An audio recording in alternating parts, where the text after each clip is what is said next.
क्या आप जानते हैं कि मॉन्यूमेंट्स केवल देखने की चीज नहीं हैं, बल्कि उनके भीतर छुपे हुए हैं कुछ अद्भुत और रहस्यमय राज?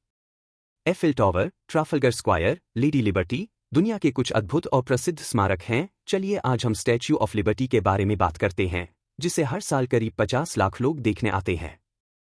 लेकिन क्या उन लाखों लोगों को पता है कि इस भव्य प्रतिमा के नीचे एक टाइम कैप्सूल छिपा हुआ है? जब स्टैच्यू ऑफ लिबर्टी बनाई जा रही थी, तब इसके स्थान के नीचे कुछ विशेष वस्तुएं रखी गईं। इन स्मृति चिन्हों में शामिल हैं अमेरिकी संविधान की एक प्रति, 20 कांस्य पदक जिन पर अमेरिकी राष्ट्रपतियों के चित्र बने हैं, और इस मूर्ति के निर्माता फ्रेडरिक ऑगस्टे बार्थोल्डी का खुद का चित्र। लेकिन हैरानी की बात यह है कि यह टाइम कैप्सूल तब तक नहीं खुलेगा जब तक लेडी लिबर्टी को गिराया नहीं जाएगा। और हाँ, क्या आपने कभी गौर किया कि लेडी लिबर्टी के उठे हुए पैर के नीचे का हिस्सा थोड़ा अजीब लगता है? इंटरनेट पर षड्यंत्रकारियों का मानना है कि शायद वहीं से टाइम कैप्सूल तक जाने का रास्ता हो। लेकिन ये तो बस शुरुआत है। स्टैच्यू ऑफ लिबर्टी का सबसे बड़ा रहस्य है इसका चेहरा। सदियों से माना जाता रहा है कि इसका चेहरा स्वतंत्रता की रोमन देवी लिबर्टास पर आधारित है। लेकिन अब इतिहासकारों का दावा है कि यह चेहरा बार्थोल्डी के भाई जीन चार्ल्स बार्थोल्डी से प्रेरित हो सकता है।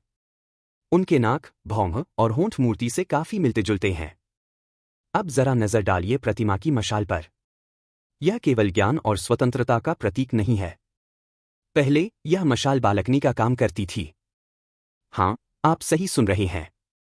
1984 तक लोग मशाल तक चढ़कर वहां से पूरे न्यूयॉर्क का नजारा देख सकते थे। लेकिन फिर आया 1916 का वो दिन जिसने सब बदल दिया। 30 जुलाई की रात, प्रथम विश्व युद्ध के दौरान जर्मन एजेंटों ने हथियारों से लदी नौकाओं पर विस्फोटक रख दिए। इस धमाके ने लिबर्टी द्वीप को हिला दिया, स्टैच्यू को नुकसान पहुंचाया और मशाल को हमेशा के लिए बंद कर दिया। तो अगली बार जब आप स्टैच्यू ऑफ लिबर्टी देखें, तो सिर्फ उसकी सुंदरता नहीं, उसके पीछे छिपे रहस्यों के बारे में भी सोचें।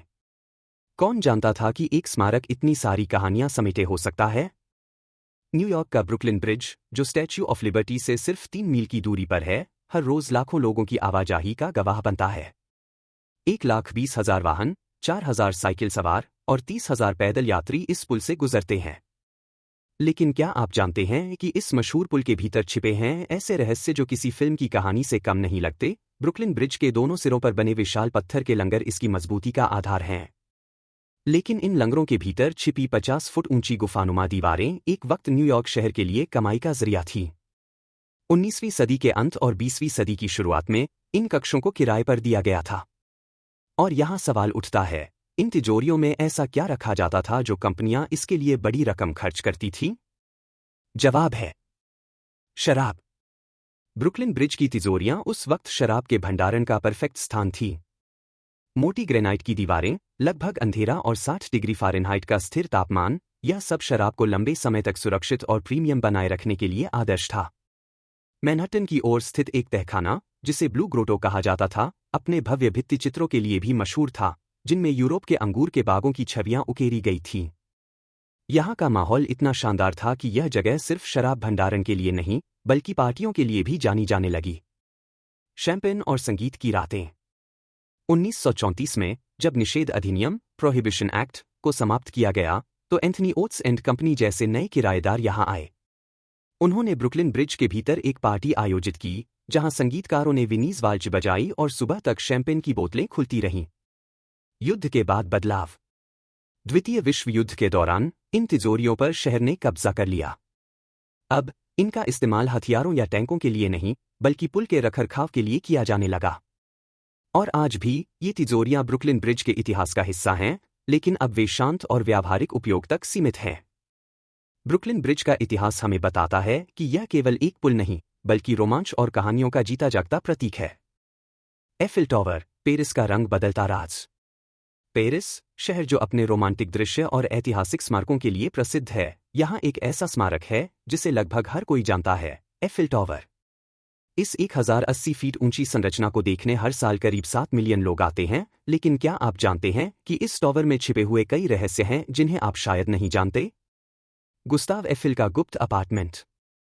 जब इंजीनियर गुस्ताव एफिल ने इस टॉवर का डिजाइन तैयार किया, तो उन्होंने इसके शीर्ष पर अपने लिए एक निजी अपार्टमेंट भी बनाया। यह अपार्टमेंट टॉवर के शिखर के ठीक नीचे स्थित था और यहां से पेरिस का सबसे शानदार दृश्य दिखाई देता था। इस विशेष अपार्टमेंट में एक सोफा, पियानो, डेस्क, रसोई घर, बाथरूम और बैठक कक्ष तक था, लेकिन सबसे दिलचस्प बात यह है कि एफिल ने कभी यहां सोने का मन नहीं बनाया। हालांकि वह यहां थॉमस एडिसन जैसे बड़े अतिथियों का स्वागत करते थे। आज अगर आप टॉवर के शिखर तक पहुंच पाते हैं तो आप इस गुप्त अपार्टमेंट के अंदर भी जा सकते हैं, जहां एफिल और एडिसन की मोम की मूर्तियां रखी हुई हैं। गुप्त सैन्य बंकर और वायरलेस संचार का राज। एफिल टॉवर के नीचे एक और गुप्त रहस्य छिपा हुआ है। टॉवर के दक्षिणी स्तंभ के नीचे एक गुप्त सैन्य बंकर स्थित है। यह बंकर 1889 में पेरिस विश्व मेले के दौरान डिजाइन किया गया था, क्योंकि उस समय टॉवर को 20 साल के भीतर गिराने का प्रस्ताव था। लेकिन गुस्ताव एफिल ने इसे बचाने के लिए एक चतुर रणनीति अपनाई। वह फ्रांसीसी सैन्य नेताओं को टॉवर का इस्तेमाल वायरलेस संचार के लिए करने के लिए राजी कर लिया। 1909 तक एफिल टॉवर के ठीक नीचे भूमिगत रेडियो टेलीग्राफी स्टेशन तैयार कर लिया गया था और इसने 4 साल बाद अमेरिका तक विद्युत तरंगे भेजने में मदद की। फिर प्रथम विश्व युद्ध के दौरान इस ट्रांसमीटर ने जर्मन रेडियो संचार को जाम कर दिया, जिससे मित्र राष्ट्रों को मारने की प्रथम लड़ाई में जीत हासिल करने में मदद मिली। आजकल बंकर का उपयोग एयर कंडीशनिंग यूनिट्स के भंडारण के लिए किया जाता है, लेकिन यह एक समय था जब इसने युद्ध का रुख बदलने में महत्वपूर्ण भूमिका निभाई।